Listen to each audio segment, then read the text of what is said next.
प्रिय दर्शकों, आपका अपने YouTube channel AIIMS Gill infotainment में स्वागत है। आज हम आपको सिख इतिहास वीर योद्धाओं और उनके पूजनीय शस्त्रों के विषय में बताएंगे। सिख इतिहास वीर योद्धाओं और उनके पूजनीय शस्त्रों, जिन्हें शस्त्र कहा जाता है, की कहानियों से भरा पड़ा है, जिनका गहरा आध्यात्मिक और व्यावहारिक महत्व है।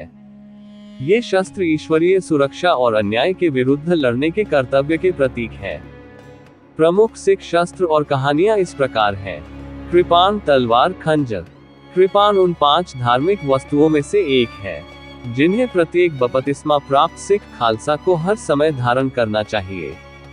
ये कमजोरों की रक्षा और अत्याचार के विरुद्ध खड़े होने के सिख के कर्तव्य का प्रतीक है।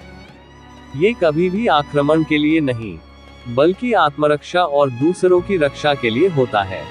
इस अवधारणा की उत्पत्ति छठे गुरु हरगोबिंद से हुई, जिन्होंने मीरी और पीरी की अवधारणा प्रस्तुत की, जो क्रमशः लौकिक शक्ति और आध्यात्मिक अधिकार का प्रतिनिधित्व करने वाली 2 तलवारें धारण करती है। खंडा दोधारी तलवार। खंडा सिख धर्म का एक शक्तिशाली प्रतीक है, और इसे अक्सर निशान साहिब, सिख ध्वज और खालसा प्रतीक में दर्शाया जाता है। एक पूजनीय शहीद बाबा दीप सिंह का खंडा एक महत्वपूर्ण अवशेष है।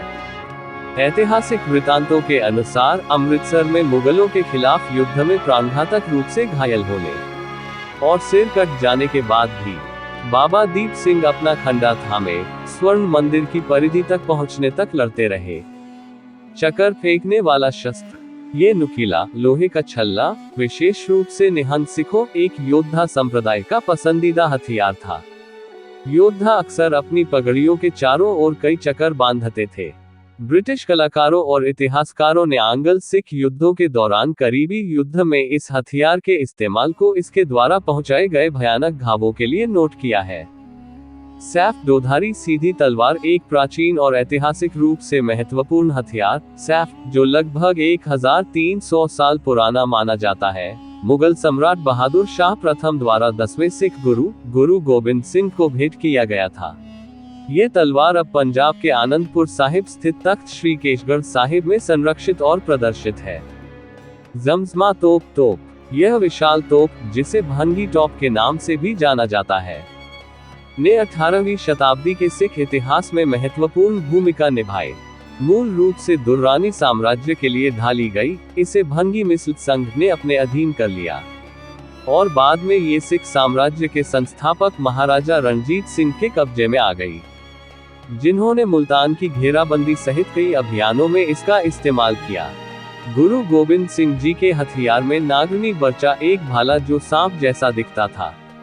इन हथियारों में से नागरनी बर्चा को आनंदपुर की लड़ाई में दुश्मनों को हराने के लिए इस्तेमाल किया गया था, खास तौर पर एक विशाल हाथी से लड़ने के लिए। नागरनी बर्चा यह एक अनोखा भाला था, जिसे गुरु गोबिंद सिंह जी ने भाई बचित्तर सिंह जी को दिया था, ताकि वे एक शराबी हाथी का सामना कर सके। तूफान यह एक प्रकार की बंदूक या मस्कट थी। इसका प्रयोग श्री गुरु गोबिंद सिंह जी ने भी किया था, और सभी हथियारों में धनुष और बाण का सबसे अधिक प्रयोग किया जाता था, और गुरु गोबिंद सिंह जी धनुष और बाण चलाने में निपुण थे, जिसे वे 13 मील की दूरी से भी सटीक निशाना साध सकते थे। अपना बहुमूल्य समय निकालने और हमें सुनने के लिए आप सभी का हार्दिक धन्यवाद। अधिक जन्म साखियों और सिख इतिहास को सुनने के लिए हमसे जुड़े रहें। वाहेगुरु जी दा खालसा, श्री वाहेगुरु जी दी फतेह।